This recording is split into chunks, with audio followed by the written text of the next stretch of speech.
हिरड़ में गुंज बेजारी थी आजियाँ पांजी। हिरड़ में गुंज बेजारी थी आजियाँ पांजी। जुबां तलवार दो धारी थी आजियाँ पांजी। जुबां तलवार दो धारी थी आजियाँ पांजी।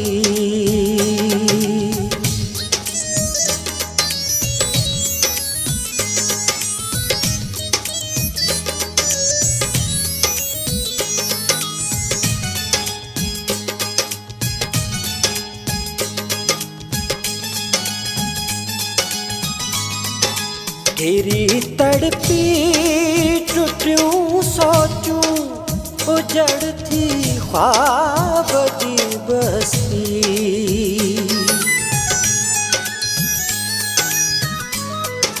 तेरी तड़पी टुटियूं सोचूं उजड़ थी ख्वाब दी बस्ती। हुई दीदुन खां अख आरी थी आजियाँ पांजी। हुई दीदुन खां अख आरी थी आजियाँ पांजी।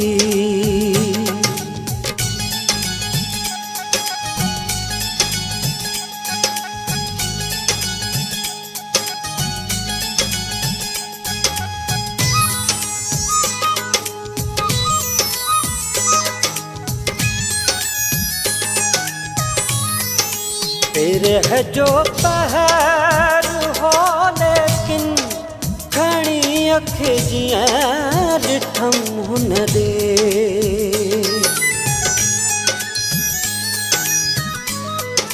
फिर है जो पहर हो लेकिन घणी अख जियां ॾिठम हुन दे। अचानक रात थी कारी थी आजियाँ पांजी। अचानक रात थी कारी थी आजियाँ पांजी।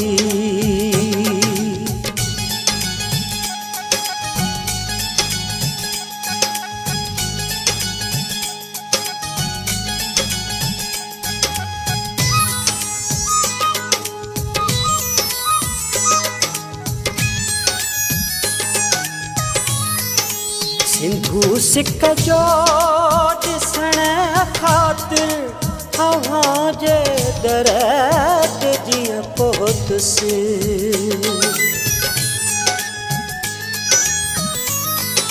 सिंधु सिक जे ॾिसण ख़ातिर अव्हां जे दर ते जीअं पहुतुसि। उॾी अख में पई वारी थी आजियाँ पांजी। उॾी अख में पई वारी थी आजियाँ पांजी।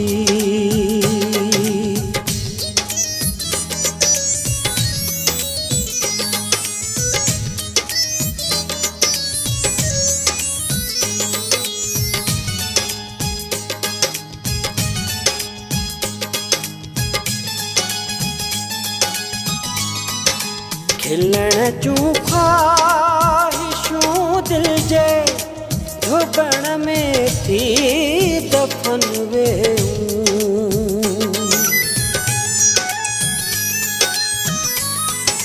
खिलण जूं ख्वाहिशूं दिल जे धुबण में थी दफन वेहूं। अखियुनि मां ग़म जो जर जारी थी आजियाँ पांजी। अखियुनि मां ग़म जो जर जारी थी आजियाँ पांजी।